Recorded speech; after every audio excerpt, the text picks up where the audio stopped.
তরুণ প্রজন্মকে তাদের উদ্দেশ্য থেকে সরিয়ে দেওয়ার জন্যে তারা আপনার সামনে অনেকগুলো টোপ দিয়ে দিয়েছে। দেখাবো টোপ কয়েকটা। 1 নম্বর টোপ দিয়েছে মেয়ে নারী জাতি, মেয়েদেরকে বেপর্দা করে তোমার সামনে উপস্থাপন করে দিয়েছে, ফ্রি মিক্সিং। এখন তুমি আর ঈমান ধরে রাখতে পারছো না। এটা পরিকল্পিত ছিল, কারণ আল্লাহ পাক বলছেন যুজ্জিনা লিন-নাস হুব্বুশ শাহাওয়াতি মিনান নিসা। মানুষের জন্য সবচেয়ে যে আকর্ষণীয় বিষয়গুলো তার মধ্যে 1 নম্বর হচ্ছে মহিলা, মানে মেয়ে, নারী জাতি। এটা আমাদের কাছে সবচেয়ে আকর্ষণীয়। আল্লাহ পাকের সবচেয়ে সুন্দর সৃষ্টিকে মানুষ না, মানুষের মধ্যে আল্লাহ পাকের সবচেয়ে শ্রেষ্ঠ সৃষ্টিকে নারী জাতি। আল্লাহ পাক তাদেরকে সুন্দর করে সৃষ্টি করেছেন, তাই নয় কি? এই কারণে পুরুষদের সবচেয়ে আকর্ষণের জায়গা কোনটা? নারী জাতি। এই কারণে মেয়েদেরকে বেপর্দা করে তোমার সামনে ছেড়ে দেওয়া হয়েছে। জেনা বেড়েছে, ব্যভিচার বেড়েছে, ফ্রি মিক্সিং বেড়েছে, ধর্ষণ বেড়েছে, এই যে হারাম প্রেমের সম্পর্কগুলো বেড়েছে।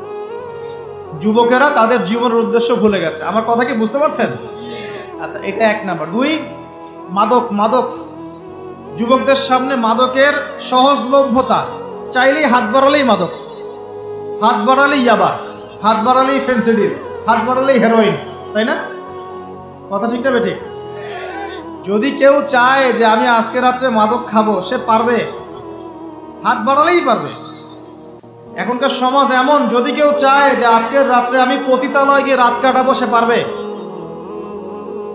500 টাকা 1000 টাকার বিনিময়ে মানুষ এখন জেনা করতে পারে না? 5 টাকা 10 টাকা 50 100 টাকা দিয়ে মানুষ এখন ইয়াবা কিনে খেতে পারে। আর যারা সীমান্তবর্তী অঞ্চলে আছেন তারা আরো ভালো জানেন আমার কথা কতটুকু সত্য কতটুকু মিথ্যা।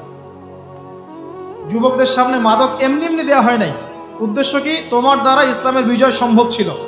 মাদক সেবন করায় তোমাকে সরায় দিয়েছে ওই রাস্তা থেকে। কথা বুঝতে পারছো? খুব সতর্ক। 3 নাম্বার, জুয়া। তোমার সামনে জুয়া দিয়ে দিয়েছে। জুয়া, ফুটবল বিশ্বকাপ হইলে জুয়া, IPL হইলে জুয়া, BPL হইলে জুয়া, ফুটবল ফিফা হইলে জুয়া। জুয়া খেলে না মানুষ। আর যে যুব সমাজ তাদের জীবনের উদ্দেশ্য জানে না, তাদের পক্ষেই সম্ভব এইসব মেসি, আর্জেন্টিনা, ব্রাজিল এইসব নিয়ে ব্যস্ত থাকা। যারা নিজেদের জীবনের উদ্দেশ্য জানে তাদের জন্য কোশ্চিনকালেও এখানে সময় নষ্ট করা সম্ভব না। দুনিয়ার জীবনটা কি খেলতামাশা? দুনিয়ার জীবনটা কি খেলতামাশার জন্য? আল্লাহ পাক যে হায়াতটা দিয়েছেন, ধরেন 50, 60 বা 100 বছর, এই হায়াতটা কে দিয়েছেন? এই সময়টার মালিক কে? তাহলে আল্লাহ যদি সময়ের মালিক হয়, আমি কেন সময় 1 ঘন্টা অপচয় করবো ওখানে বসে বসে? এই সময়টাকে আমার নাকি? সময়টা আমার বাপের নাকি? সময়টা কার? আল্লাহর দেওয়ার সময় আমি টিভি সেটের সামনে বসে বসে 1.5 ঘন্টা নষ্ট করে ফেললাম। খেললো 2টা দল আর তালিবা আছে, আমি মাশাআল্লাহ। কালকে দেখলাম কক্সবাজার থেকে আসার সময় রাস্তা ব্লক, পুরা একটা দল জিতেছে, পুরো রাস্তা ব্লক, হাঁটা যাচ্ছে না, মিছিল, পাগলের মতো মানুষ মোটরসাইকেলে ছুটছে, গাড়ি নিয়ে ছুটছে, সিগারেট খাচ্ছে, আরো যে কি খাচ্ছে, মেয়ে নিয়ে ঘুরছে, আর একটা পতাকা নিয়ে ঘুরছে। যে দেশের পতাকা নিয়ে ঘুরছে ওই দেশ জানেও না মনে হয় যে এই দেশে এই আমার সাপোর্টার আছে। হ্যাঁ, আর খেয়াল করে দেখবেন এই আয়োজনগুলো এখন করানো হচ্ছে মুসলিম দেশগুলোকে দিয়ে।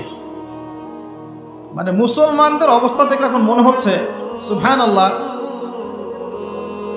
যে হারাম একটা কাজকে জায়েজ করার যে কত তরিকা বের হয়েছে। এখন একটা মুসলিম কান্ট্রি জিতেছে, মানে ভাবখানা এমন যে এই জেতার ফলে আমরা ইসলামী খেলাফত কায়েম করে ফেলেছি। ভাবখানা এমন যে কুফফারদের সাথে মনে হয় যুদ্ধ জিহাদ করে বিশ্বের বুকে ইসলাম কায়েম করে ফেলেছে। ভাবখানা এমন। এই স্টেডিয়ামগুলো করতে কত কোটি বিলিয়ন ডলার খরচ করতে হয়েছে, কত শ্রমিক যে এই স্টেডিয়ামগুলো বানাতে মারা গেছে তোমরা জানোই না। কি হচ্ছে এখানে?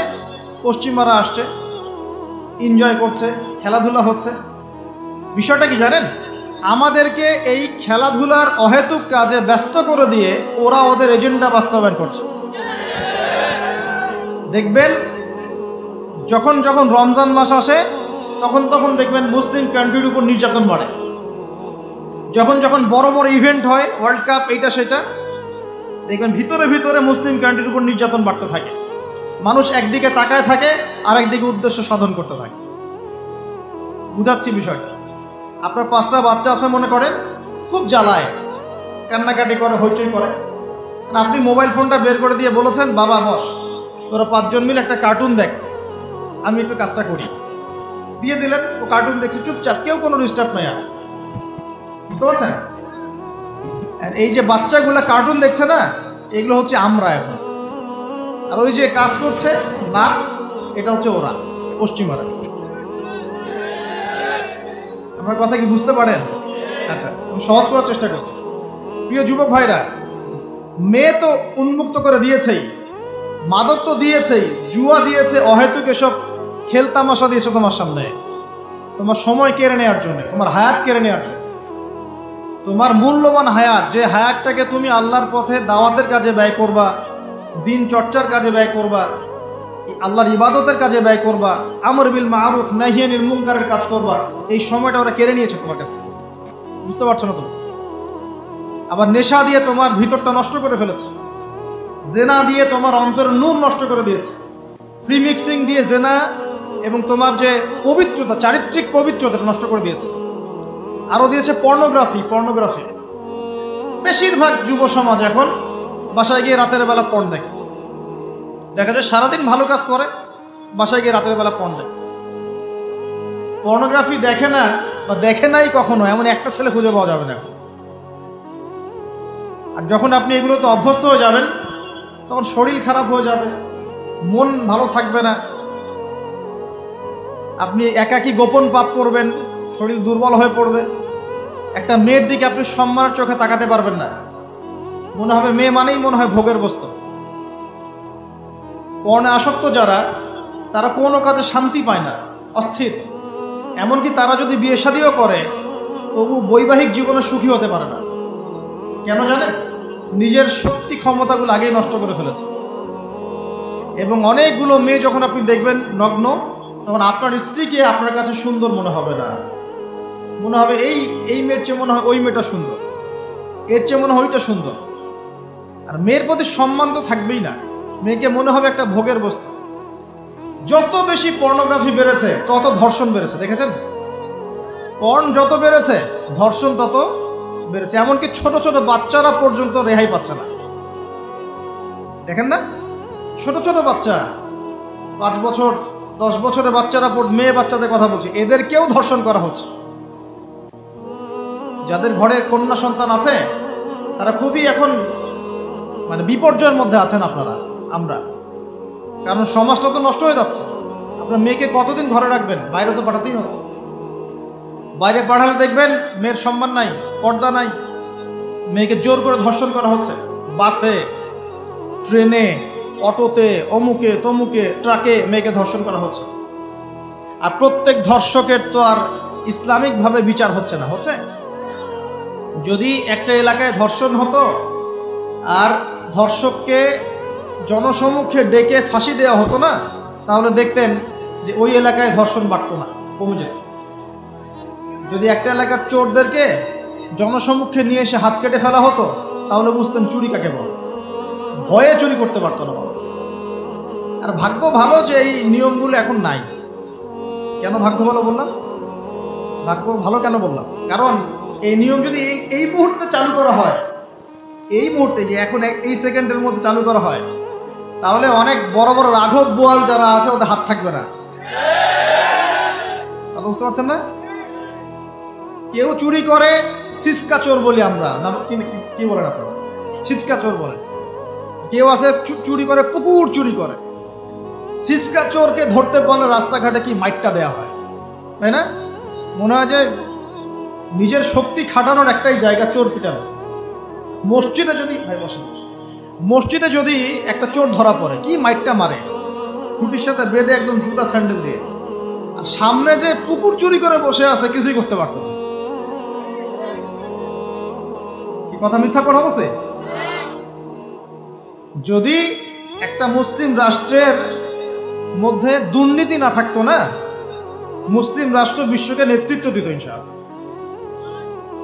যদি কোনো মুসলিম রাষ্ট্রের মধ্যে দুর্নীতিটা না থাকতো না, তাহলে দেখতেন ওই রাষ্ট্র অবশ্যই বিশ্বকে নেতৃত্ব দিত ইনশাআল্লাহ।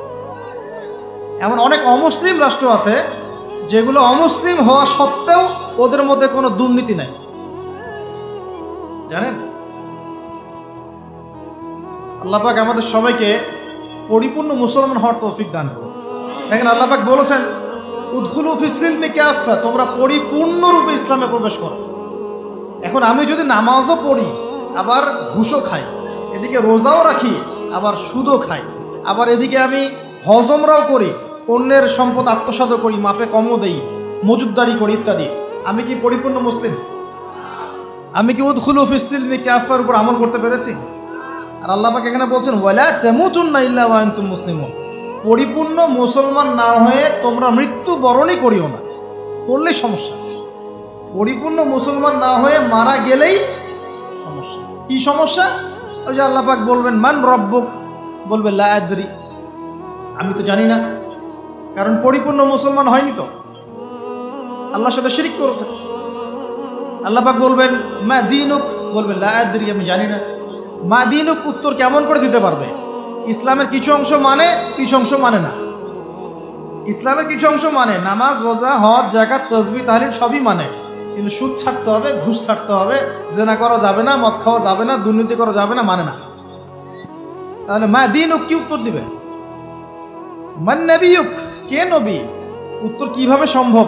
নবীর সুন্নতি তো নাই গায়ের উপরে, চেহারায় নাই, কাপড়ে নাই, চলাফেরায় নাই, ওঠা বসায় নাই, ইবাদতে থাকলেও অর্থনীতির মধ্যে নাই, অর্থনীতির মধ্যে থাকলেও সংস্কৃতির মধ্যে নাই, সংস্কৃতিতে থাকলেও সমাজে নাই। নবীর সুন্নত কি খালি ঘরে তসবিহ টেপার মধ্যেই?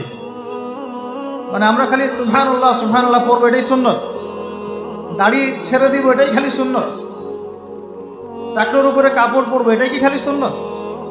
সমাজের মধ্যে সুন্নত নাই, অর্থনীতির মধ্যে সুন্নত নাই, ব্যবসা বাণিজ্যের সুন্নত নাই, চাকরি বাকরিতে সুন্নত নাই, পরিবারের সুন্নত নাই, সংস্কৃতির মধ্যে সুন্নত নাই, আর রাষ্ট্রের কথা বললাম না, ওটা বাদ দেন, ওটা এযুগে সম্ভব না।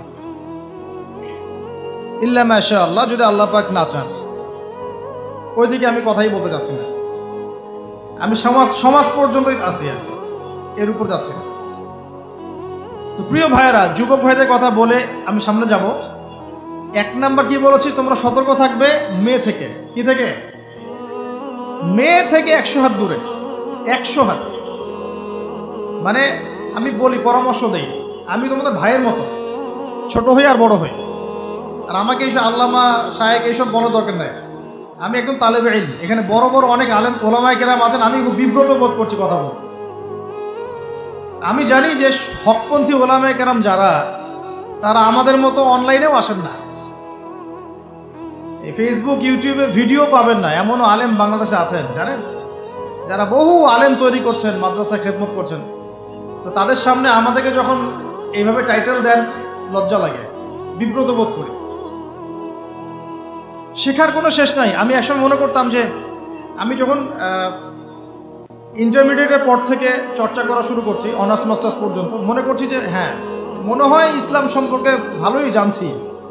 তারপর যখন কওমি আলেমদের কাছে পড়তে শুরু করলাম, বলি এগুলো ভিতরের কথা, খোলামেলা বলি, গল্প করছি আপনাদের সাথে, রাগ করছেন নাকি? তখন বুঝলাম যে বিগত 5-7 বছরে তো আমি কিছু পড়াশোনা করছি বলে মনে হচ্ছে না। যেমন একটা হাদিস শো করে বললাম যে ওস্তাদ, এই যে আল্লাহ রাসূল সাল্লাল্লাহু আলাইহি ওয়াসাল্লাম বলেছেন যে একজন মুমিন ব্যক্তি আর একজন মুমিন ব্যক্তির আয়না স্বরূপ। কি স্বরূপ? আয়না স্বরূপ। তো আমি যদি অনলাইনে কোনো ভাইয়ের ভুল ধরিয়ে দেই সমালোচনার মাধ্যমে, তাহলে কি আমি হাদিসের উপর আমল করলাম না? তখন ওস্তাদ মিটিমিটি হাসছেন, বলছেন যে তোমার তো টুকটাক অ্যারাবিক গ্রামারের বেস ভালোই, তোমার কি মনে হয়?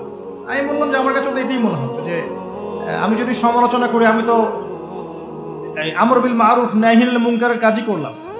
তো তিনি বলছেন, আসলে এই হাদিসের ব্যাখ্যা এমন নয়। কেমন ব্যাখ্যা? তুমি কি খেয়াল করো নাই? আমাকে বলছে, তুমি কি খেয়াল করো নাই, তুমি যখন আয়নার সামনে গিয়ে দাঁড়াও, তখন আয়না কিন্তু তোমার সাথে কথা বলে না, আয়না নীরব থাকে, স্থির থাকে, কিন্তু তোমার দোষ ত্রুটি কোথায় আয়না কিন্তু দেখিয়ে দেয়। মনে করেন, বুঝাচ্ছি, মনে করেন আপনার গাল কেটে গেছে, আপনি আয়নার সামনে দাঁড়িয়েছেন, আয়না কিন্তু আপনাকে বলে দিবে না এই যে তোমার গাল কাটা, এই ছেলে তোমার গাল কাটা, হ্যাঁ এই মেয়ে, এই ছেলে তোমার এই সমস্যা ওই সমস্যা, বলবে? চুপচাপ থাকবে। আয়না দেখিয়ে দিবে আপনার ভুলটা কোথায়। তিনি আমাকে হাদিসের ব্যাখ্যা শিখাচ্ছেন, বলছেন যে একজন মুমিন ভাই যদি কোনো ভুলের উপর থাকে, তুমি সঠিকটা আমল করে ওর সামনে দাঁড়িয়ে দেখিয়ে দিবে যেটা সঠিক। তো বুঝলাম, যতদিন যাচ্ছে আমি বুঝতে পারছি যে আসলে এই জ্ঞানের সমুদ্র যে কত গভীর, 100 বছর হায়াত দিলেও মনে হয় শেষ করতে পারবো না। প্রিয় যুবক ভাইরা, নসিহত করছি, সেটা হচ্ছে যে দিনের জ্ঞান অর্জন করতে হবে। জ্ঞান অর্জনের কোনো বিকল্প নাই। আর জ্ঞান অর্জনের জন্য শুধুমাত্র ফেসবুক, ইউটিউব যথেষ্ট নয়। এগুলো কনস্ট্রাকটিভ কোনো মাধ্যম নয়, বরং ফিতনা ছড়াবে। এগুলো কিন্তু বেশিরভাগ ক্ষেত্রে ফিতনাই ছড়াচ্ছে। আপনার কাছে মনে হচ্ছে হয়তো যে অনেক কিছু লাইভ হচ্ছে, আমরা পাচ্ছি, হ্যাঁ অনলাইনের মাধ্যমে জানছি, হ্যাঁ ঠিক আছে, স্বীকার করি ভালো আছে, কিন্তু এর মন্দটা অনেক বেশি। এর মধ্য দিয়ে আলেমে বিভক্তি হয়ে গেছে। এর মধ্য দিয়ে একে অপরের সাথে আমাদের সম্পর্ক নষ্ট হয়ে যাচ্ছে। গীবত, তহমত, সমালোচনা, কাদা ছড়াছড়ি সংস্কৃতি বাড়ছে, ঐক্য বিনষ্ট হচ্ছে, অনেক সমস্যা হচ্ছে। আর এগুলো কনস্ট্রাকটিভ সিলেবাস নয়। সিলেবাস আপনাকে ওলামায়ে কেরামের কাছে এসে জানতে হবে। আমি বলছি 1 নাম্বার কোরআন থাকবে। আপনাদের জেনারেলদের জন্য বলছি, কারণ আপনাদের জন্য এটা এত সহজ হবে না। মাদ্রাসা যারা পড়া শুরু করেছেন ছোটবেলা থেকে, তাদের জন্য সহজ, আপনাদের জন্য এত সহজ নয়। সিলেবাসগুলো জেনে রাখেন। কোরআন পড়তে হবে আগে, পবিত্র কোরআনের বিশুদ্ধ তেলাওয়াত শিখতেই হবে, এবং প্রত্যেক দিন চেষ্টা করবেন 1 পৃষ্ঠা 2 পৃষ্ঠা, আধা পারা 1 পারা করে তেলাওয়াত করার জন্য। তেলাওয়াতের কোনো বিকল্প নাই, প্রত্যেক হরফে 10 নেকি পাবেন ইনশাআল্লাহ। এরপরে এর ভাষা আছে, কোরআনিক গ্রামার আছে, নাহু সরফ। আর এই বইগুলো আপনি একা পড়তে পারবেন না। এই বইগুলো পড়তে হলে ওস্তাদ লাগবেই। এক একটা বই 2 বছর করে পড়তে হইতে পারে, পড়তে হবে। যদি আপনি কোরআন জানতে চান, বুঝতে চান, পড়তে হবেই। আর যদি মনে করেন না আমার এত জানা বোঝার দরকার নাই, সেটা আলাদা বিষয়। তখন আপনি ওলামায়ে কেরামের কাছে গিয়ে জিজ্ঞাসা করে মাসআলা নিয়ে নেবেন। এখানে একটা কথা বলে দিই, এখন আবার একটা নতুন আমি ফিতনাই বলবো বের হয়েছে যে আলেম ওলামার প্রয়োজন নাই, কোরআন হাদিস বাসায় পড়বা, নিজে একা একাই মুস্তাহিদ হয়ে যাবা।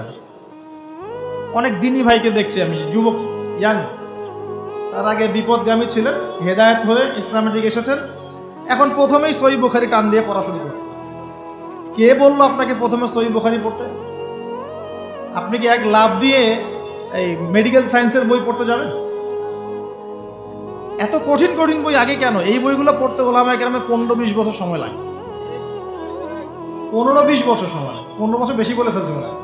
আমাদের মতো হলে 20 বছর লাগবে। কঠিন বই আগে না, আগে সহজ বইগুলো পড়তে হতো। তো ভাবখানা তখন দেখা যায় এমন, কয়েকটা হাদিসের কিতাব পড়ে, কোরআনের কিছু অনুবাদ করে, আলেম ওলামার আর দরকার নাই, কোনো মাযহাবেরও দরকার নাই, আমি নিজে একাই মুস্তাহিদ। এটা একটা ফিতনা চলছে। তো আমি বুঝাচ্ছি আপনাকে, একটা মাসআলা ধরেন আপনার সামনে আসলো, মনে করেন ওই যে আমি পেপার মানি নিয়ে কথা বলেছিলাম না, কাগজের টাকা, এরপর আসছে ক্রিপ্টোকারেন্সি। কি আসছে? নাম শুনুন নাই? ইলেকট্রনিক মানি তো চলে আসছে, যে ইলেকট্রনিক মানি দিয়ে আপনারা লেনদেন করছেন না, এরপরে আসবে ক্রিপ্টোকারেন্সি। ক্রিপ্টোকারেন্সি মানে বিটকয়েন। এগুলো ভবিষ্যৎবাণী না, কিন্তু কিছু মানুষ মনে করে এগুলো ভবিষ্যৎবাণী। এগুলো ভবিষ্যৎবাণী না, এগুলো বর্তমান। অলরেডি পৃথিবীর কিছু কিছু দেশে চলে আসছে, হয়তো বা এদেশেও অচিরে আসবে। তো মনে করেন এখন আপনি একজন সাধারণ মানুষ, ক্রিপ্টোকারেন্সি কী জিনিস আপনি বোঝেন না। এখন আপনি একজন আলেমের কাছে আসলেন, এসে বললেন যে হুজুর, ক্রিপ্টোকারেন্সি কী জিনিস আমি বুঝি না, এটা হালাল না হারাম, জায়েজ না জায়েজ, কতটুকু রাখা যাবে রাখা যাবে না, মাসআলা দেন। এখন আমি যদি আপনাকে বলি, এই যে ভাই নেন কোরআন, এই যে তাফসীর ইবনে কাসির নেন, জালালাইন নেন, মারিফুল কোরআন নেন, এই যে বুখারী, মুসলিম, তিরমিজি, আবু দাউদ, নাসাই, সবগুলো নেন, বাসায় গিয়ে পড়াশোনা করে মাসআলা বের করেন, পারবেন? সম্ভব? সম্ভব কি? কে পারবে? যিনি মুস্তাহিদ। আর একটা সমাজের মধ্যে মুস্তাহিদ মানুষের সংখ্যা কতজন থাকে? অল্প কিছু। বেশিরভাগ মানুষই তো অন্ধ অনুকরণ তাকলিদ করতে হবে তাই। তখন এই যে আপনি আমার কাছ থেকে মাসআলাটা জানলেন, এই মাসআলা জেনে নেওয়াটা কি আপনার জন্য উচিত না অনুচিত?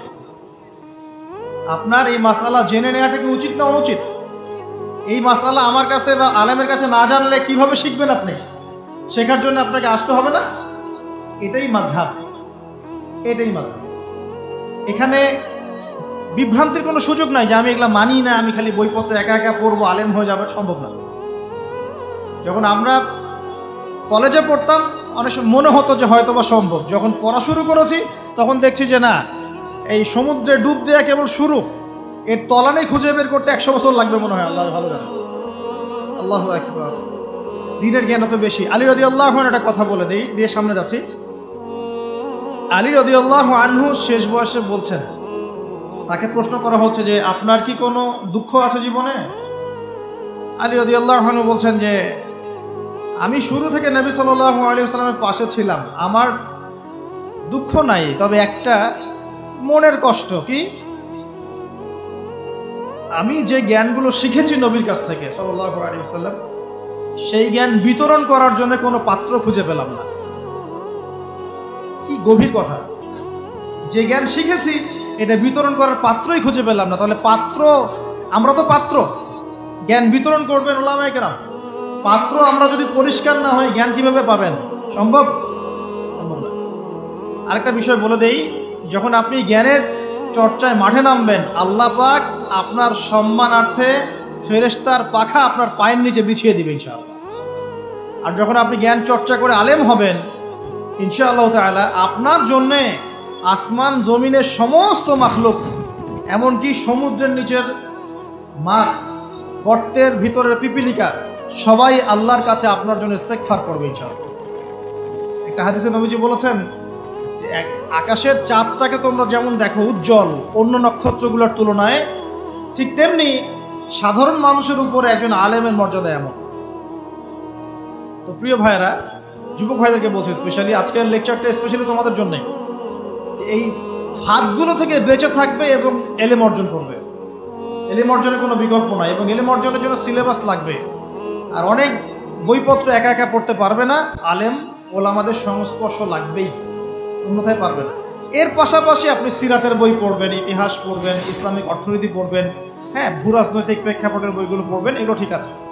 এবং জেনারেল লাইনে যেখানে পড়াশোনা করছেন এই পড়াশোনাও কন্টিনিউ করবেন, এবং আপনার প্রতিভা দিয়ে আপনার জায়গা থেকেই ইসলামের খেদমত করবেন ইনশাআল্লাহ।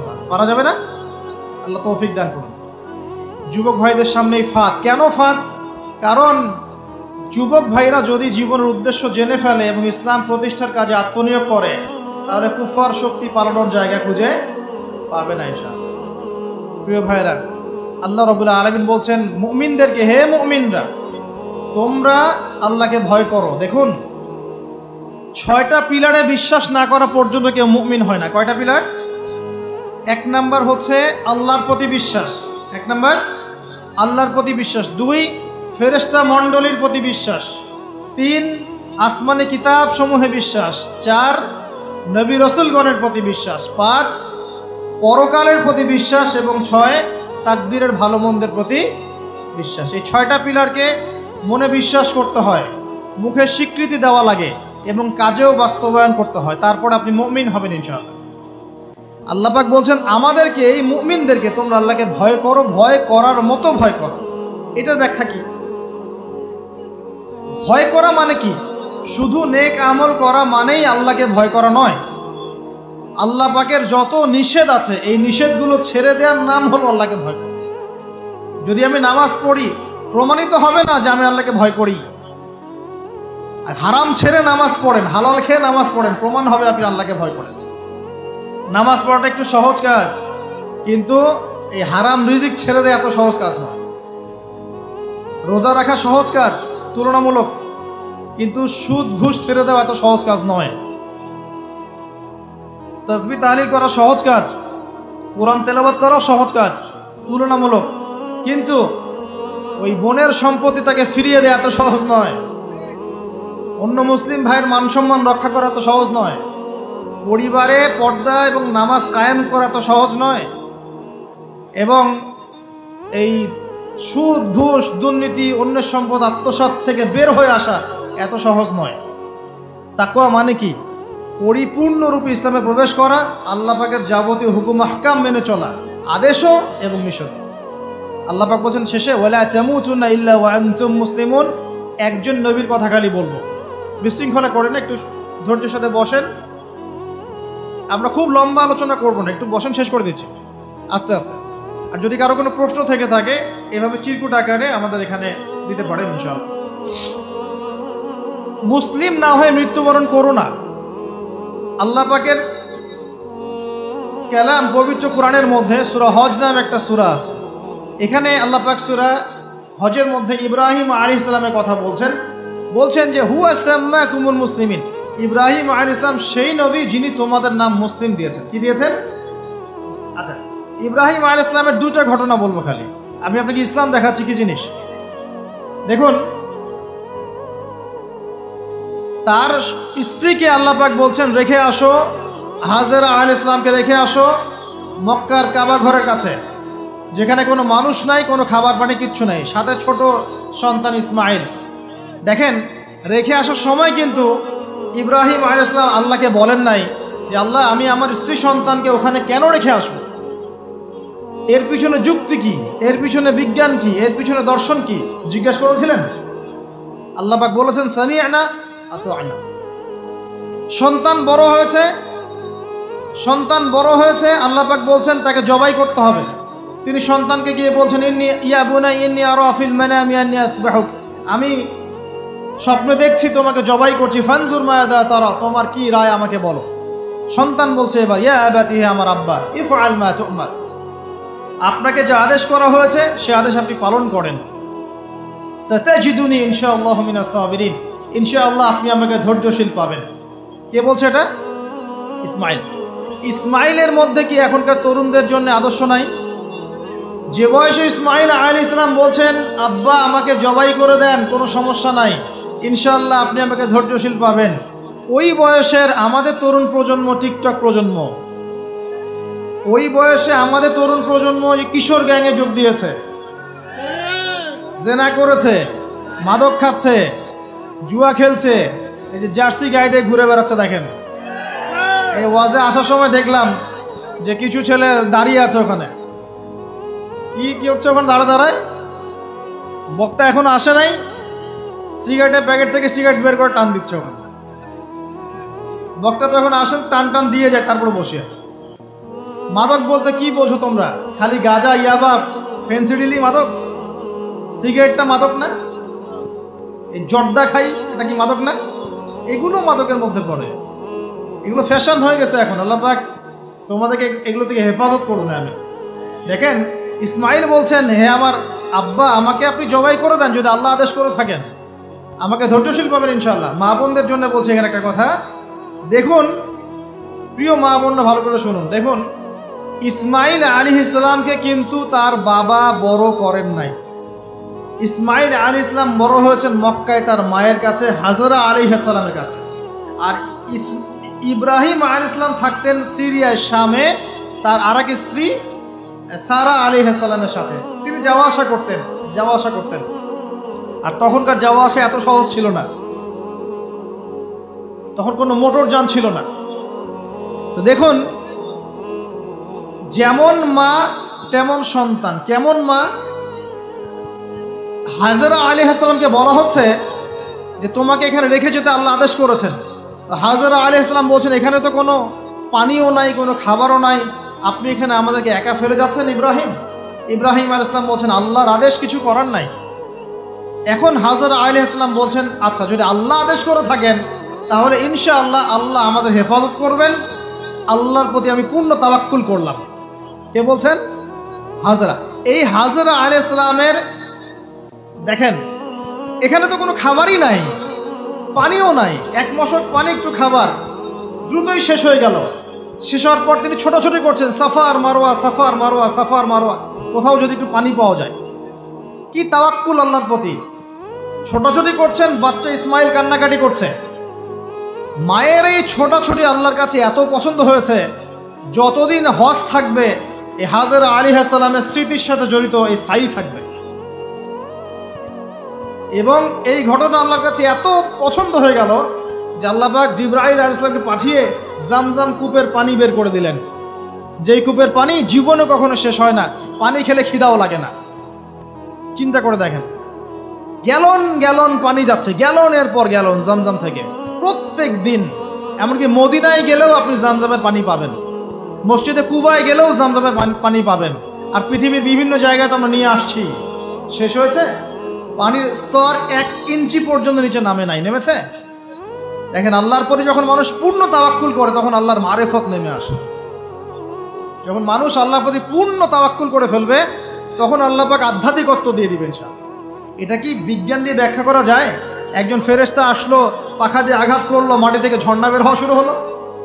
এখনকার বিজ্ঞান বিশ্বাস করবে? কোনো যুক্তি দর্শন বিশ্বাস করবে? করবে না। এই যে মা, তাওয়াক্কুল কারিনী মা, তার গর্ভ থেকে জন্ম নিয়েছে ইসমাইলের মতো সন্তান, যে বলছে আব্বা আমাকে জবাই করতে চাইলে করে দেন, কোনো সমস্যা নাই, আল্লাহর ইনশাআল্লাহ আপনি আমাকে ধৈর্যশীল পাবেন। এই জন্য বলি, আমাদের পরিবারের মায়েরা যদি হাজেরা আলাইহিস সালামের মতো হতে না পারে তাহলে ইসমাইলের মতো প্রজন্ম তৈরি হবে না। অতএব প্রিয় মা ও বোনেরা, একটা নসিহত যথেষ্ট আপনাদের জন্য, যে নিজেরা হাজেরা আলাইহিস সালামের মতো আল্লাহর প্রতি পূর্ণ তাওয়াক্কুলকারী হয়ে যান, নামাজ ছাড়িয়েন না। কোনো মহিলা যদি মাত্র 4টা কাজ করতে পারে, নবী সাল্লাল্লাহু আলাইহি ওয়াসাল্লাম বলেছেন জান্নাতে যাওয়ার জন্য সবগুলো দরজা খুলে দেওয়া হবে। 1 নাম্বার, কোনো মহিলা যদি 5 ওয়াক্ত নামাজ পড়ে, এখানে শুধু ফরজ নামাজের কথা বলা হচ্ছে, নফলের কথাও বলা হচ্ছে না। 2 নাম্বার, যদি একজন মহিলা রমজান মাসে সওম রাখে, ফরজ সওম, ফরজ রোজা, নফল রোজার কথাও বলা হচ্ছে না। 3 নাম্বার, যদি মহিলা, একজন নারী যদি তার সতীত্বকে হেফাজত করতে পারে, পর্দা মেনে চলতে পারে। এই পর্দা বলতে আমরা ডিজিটাল বোরখা বোঝাচ্ছি না। পোশাকটা এমন হবে না যে পোশাক পরেও গায়ের কাঠামো কতটুকু আঁটো এটা বোঝা যায়, এই বোরখা চলবে না। বোরখা এমন হবে না, পোশাক এমন হবে না যে বাহির থেকে ভিতরের অঙ্গ দেখা যায়, এই বোরখা চলবে না। পোশাক এমন হবে না যে পোশাকটা পুরুষদের পোশাকের সাথে সাদৃশ্য আছে, গেঞ্জি টি শার্ট পরা যাবে না। পোশাকটা এমন হবে না যেই পোশাকটা অমুসলিমদের সংস্কৃতির সাথে বা ধর্মীয় কালচারের সাথে সাদৃশ্য আছে, এমন পোশাকও চলবে না।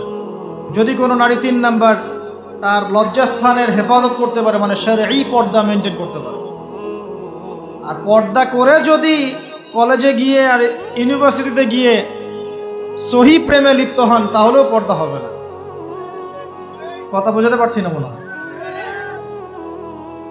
পর্দা করেও যদি ইউনিভার্সিটিতে গিয়ে গ্রুপ স্টাডি করতে হয় গায়রে মাহরামের সাথে, এই পর্দাও চলবে না। পর্দা মানে পর্দা। পর্দা করে যে দুলা ভাইয়ের সাথে কুটুস কুটুস গল্প করা শুরু করেন, ইডিস পিডিস, চলবে না পর্দা। দেবর আর ভাবি, এখন দেখেন না, দেবর ভাবি, শালি দুলা ভাই, চাচাতো ভাই চাচাতো বোন, কোন জায়গায় সমাজ গিয়েছে জানেন? এমনও নিউজ বাংলাদেশে এসেছে, নাউজুবিল্লাহ বলতে বলতে রুচুতে বাঁধে, যে বাবা মেয়ের সাথে পর্যন্ত জেনা করে ফেলেছে। এই ঘটনা জানেন না? বাংলাদেশে একাধিক ঘটনা ঘটেছে। আস্তাগফিরুল্লাহ, ইন্না লিল্লাহি ওয়া ইন্না ইলাইহি রাজিউন। কোন যুগে আছেন চিন্তা করেন। কেউ কারো থেকে বাদ না, শিক্ষকের সাথে ছাত্রী, ছাত্রর সাথে শিক্ষিকা, বসের বস আর কলিগ, মহিলা কলিগ বস, মহিলা বস, পুরুষ কর্মচারী, হ্যাঁ অমুক কর্মকর্তা তমুক কর্মকর্তা। মাঝখানে একটা সিসিটিভির ফুটেজ ফাঁস হয়ে গেল, দেখলেন না কি হইল? মনে আছে? ভুলে গেছেন মনে হয়। একটা টাইটেল, একটি সিসি ক্যামেরা সারা জীবনের কান্না, মনে নাই? ভুলে গেছেন আপনারা? হ্যাঁ, এই যে মনে আছে। তো কে কার থেকে বাদ? ফুফাতো ভাই, চাচাতো বোন, হ্যাঁ খালাতো বোন, খালাতো ভাই, মানে কাজিন, দেবর ভাবি, শালাদুল্লাহ ভাই, শালিদুল্লাহ ভাই, সব দেখবেন জেনা করতেছে না? পরকিয়া তো নিত্যদিনের ব্যাপার। পরকিয়া না করলে এখন পেটের ভাতই হজম হয়। বাসায় একটা স্ত্রী আছে, বাইরে 3-4টা মেয়ের সাথে টাঙ্কি মেরে বেড়াবে, কোনো সমস্যা নেই, সমস্যা কোথায় বলি? সমস্যা হচ্ছে যদি আপনার স্ত্রী থাকে একজন নেককার বা সতীসাধী নারী থাকে এবং তার পারমিশন নিয়ে যদি আপনি আরেকটা বিয়ে করতে যান, সমস্যা আছে। হালালভাবে বিয়ে করলে সমস্যা, বাইরে টাঙ্কি মেরে বেড়াবেন কোনো সমস্যা।